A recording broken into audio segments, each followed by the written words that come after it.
प्रिय भक्तजनों, आइए अब सुनते हैं बृहस्पतिवार व्रत की विधि एवं कथा। इस दिन बृहस्पतिश्वर महादेव जी की पूजा होती है। दिन में एक समय ही भोजन करें, पीले वस्त्र धारण करें, पीले पुष्पों को धारण करें। भोजन भी चने की दाल का ही होना चाहिए, नमक नहीं खाना चाहिए। पीले रंग का फूल, चने की दाल, पीले कपड़े तथा पीले चंदन से पूजा करनी चाहिए। पूजन के पश्चात कथा सुननी चाहिए। इस व्रत के करने से बृहस्पति जी अति प्रसन्न होते हैं तथा धन और विद्या का लाभ होता है। स्त्रियों के लिए ये व्रत अति आवश्यक है। इस व्रत में केले का पूजन होता है। कथा। किसी गांव में एक साहूकार रहता था, जिसके घर में अन्न, वस्त्र और धन किसी की कोई कमी नहीं थी। परंतु उसकी स्त्री बहुत ही कृपण थी। किसी भिक्षार्थी को कुछ नहीं देती, सारे दिन घर के कामकाज में लगी रहती। एक समय एक साधु महात्मा बृहस्पतिवार के दिन उसके द्वार पर आए और भिक्षा की याचना की। स्त्री उस समय घर के आंगन को लीप रही थी। इस कारण साधु महाराज से कहने लगी कि महाराज, इस समय तो मैं घर लीप रही हूँ, आपको कुछ नहीं दे सकती, फिर किसी अवकाश के समय आना। साधु महात्मा खाली हाथ चले गए। कुछ दिन के पश्चात वही साधु महाराज आए, उसी तरह भिक्षा मांगी। साहूकारनी उस समय लड़के को खिला रही थी। कहने लगी, महाराज, मैं क्या करूं, अवकाश नहीं है, इसलिए आपको भिक्षा नहीं दे सकती। तीसरी बार महात्मा आए तो उसने उन्हें उसी तरह से टालना चाहा, परंतु महात्मा जी कहने लगे कि यदि तुमको बिल्कुल ही अवकाश हो जाए तो मुझको भिक्षा दोगी? साहूकारनी कहने लगी कि हाँ महाराज, यदि ऐसा हो जाए तो आपकी बड़ी कृपा होगी। साधु महात्मा जी कहने लगे कि अच्छा, मैं एक उपाय बताता हूँ। तुम बृहस्पतिवार को दिन चढ़ने पर उठो और सारे घर में झाड़ू लगाकर कूड़ा एक कोने में जमा कर दो। घर में चौका इत्यादि मत लगाओ। फिर स्नान आदि करके घर वालों से कहो उस दिन सब हजामत अवश्य बनवाएं। रसोई बनाकर चूल्हे के पीछे रखा करो, सामने नहीं।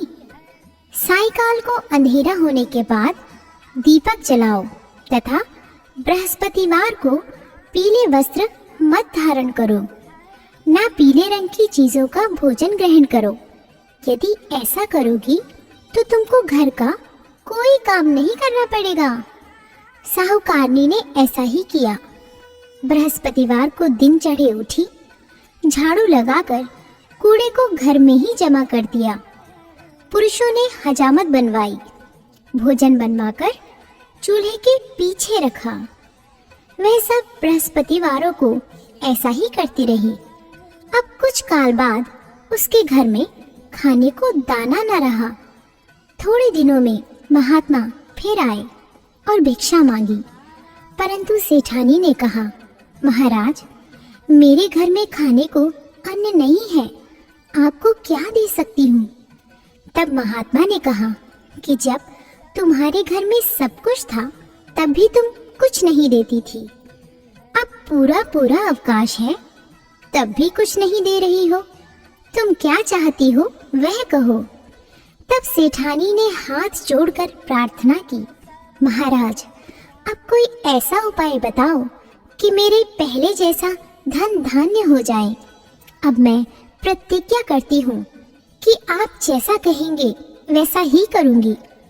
तब महात्मा जी ने कहा, बृहस्पतिवार को प्रातःकाल उठकर स्नान आदि से निवृत्त होकर घर को गौ के गोबर से लीपो तथा घर के पुरुष हजामत ना बनवाएं। भूखों को अन्न जल देती रहो ठीक सायंकाल दीपक जलाओ। यदि ऐसा करोगी तो तुम्हारी सब मनोकामनाएं भगवान बृहस्पति जी की कृपा से पूर्ण होंगी।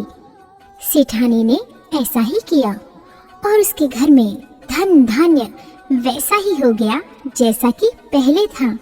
इस प्रकार भगवान बृहस्पति जी की कृपा से अनेक प्रकार के सुख भोग कर दीर्घ काल तक जीवित रही।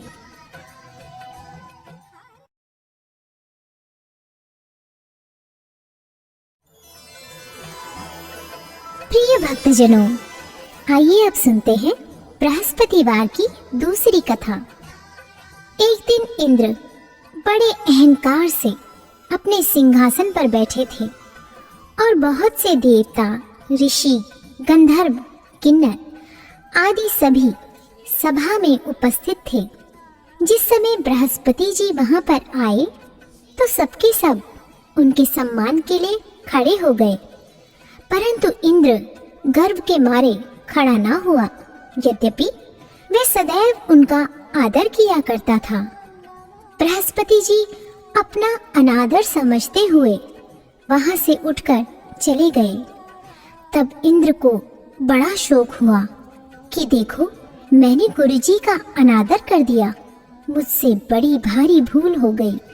गुरुजी के आशीर्वाद से ही मुझको यह वैभव मिला है।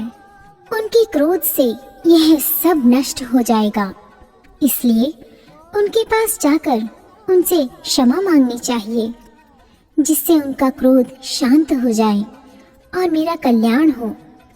ऐसा विचार कर इंद्र उनके स्थान पर गए। जब बृहस्पति जी ने अपने योग बल से यह जान लिया कि इंद्र क्षमा मांगने के लिए आ रहा है, तब क्रोधवश उनसे भेंट करना उचित ना समझकर अंतर्ध्यान हो गए। जब इंद्र ने बृहस्पति जी को घर पर न देखा, तब निराश होकर लौट आए। जब दैत्यों के राजा वृषवर्मा को यह समाचार विदित हुआ, तो उसने अपने गुरु शुक्राचार्य की आज्ञा से इंद्रपुरी को चारों तरफ से घेर लिया। गुरु की कृपा न होने के कारण देवता हारने व मार खाने लगे। तब उन्होंने ब्रह्मा जी को विनय पूर्वक सब वृतांत सुनाया और कहा कि महाराज, दैत्यों से किसी प्रकार हमें बचाइए। तब ब्रह्मा जी कहने लगे कि तुमने बड़ा अपराध किया है, जो गुरुदेव को क्रोधित किया। अब तुम्हारा कल्याण इसी में हो सकता है। त्वष्टा ब्राह्मण का पुत्र विश्वरूपा बड़ा तपस्वी और ज्ञानी है, उसे अपना पुरोहित बनाओ तो तुम्हारा कल्याण हो सकता है।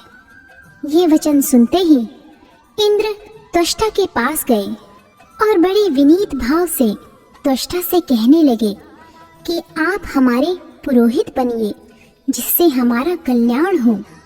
तब त्वष्टा ने उत्तर दिया कि पुरोहित बनने से तपोबल घट जाता है, परंतु तुम बहुत विनती करते हो, इसलिए मेरा पुत्र विश्वरूपा पुरोहित बनकर तुम्हारी रक्षा करेगा।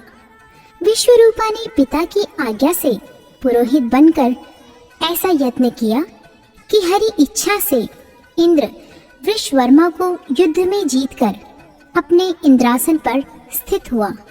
विश्वरूपा के 3 मुख थे। एक मुख से वे सोमपल्ली लता का रस निकाल पीते थे, दूसरे मुख से वे मदिरा पीते और तीसरे मुख से अन्नादि भोजन करते। इंद्र ने कुछ दिनों उपरांत कहा कि मैं आपकी कृपा से यज्ञ करना चाहता हूँ। जब विश्वरूपा की आज्ञानुसार यज्ञ प्रारंभ हो गया, तब एक दैत्य ने विश्वरूपा से कहा कि तुम्हारी माता दैत्य की कन्या है, इस कारण हमारे कल्याण के निमित्त एक आहुति दैत्य के नाम पर भी दे दीजिए तो अति उत्तम हो। विश्वरूपा उस दैत्य का कहा मानकर आहुति देते समय दैत्य नाम भी धीरे धीरे से लेने लगे। इसी कारण यज्ञ करने से देवताओं का तेज नहीं बढ़ा। इंद्र ने यह वृतांत जानते ही क्रोधित होकर विश्वरूपा के 3 सिर काट डाले। मद्यपान करने से भंवरा, सोमपल्ली पीने से कबूतर और अन्न खाने के मुख से तीतर बना। विश्वरूपा के मरते ही इंद्र का स्वरूप ब्रह्म हत्या के प्रभाव से बदल गया।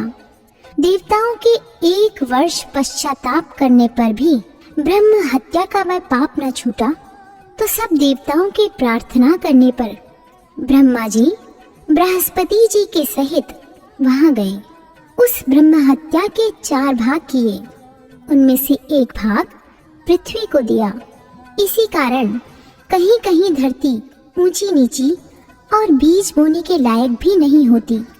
साथ ही ब्रह्मा जी ने यह वरदान दिया, जहाँ पृथ्वी में गड्ढा होगा कुछ समय पाकर स्वयं भर जाएगा। दूसरा वृक्षों को दिया, जिससे उनमें से गोंद बनकर बहता है। इस कारण गूगल के अतिरिक्त सब गोंद अशुद्ध समझे जाते हैं। वृक्षों को यह वरदान दिया कि ऊपर से सूख जाने पर जड़ फिर फूट जाती है। तीसरा भाग स्त्रियों को दिया। इसी कारण स्त्रियां हर महीने रजस्वला होकर पहले दिन चांडालनी, दूसरे दिन ब्रह्मघातिनी, तीसरे दिन धोबिन के समान रहकर चौथे दिन शुद्ध होती हैं और संतान प्राप्ति का उनको वरदान दिया। चौथा भाग जल को दिया, जिससे फेन और सिवाल आदि जल के ऊपर आ जाते हैं। जल को यह वरदान मिला कि जिस चीज में डाला जाएगा वह बोझ में बढ़ जाएगी। इस प्रकार इंद्र को ब्रह्म हत्या के पाप से मुक्त किया। जो मनुष्य इस कथा को पढ़ता या सुनता है, उसके सब पाप बृहस्पति जी महाराज की कृपा से नष्ट होते हैं।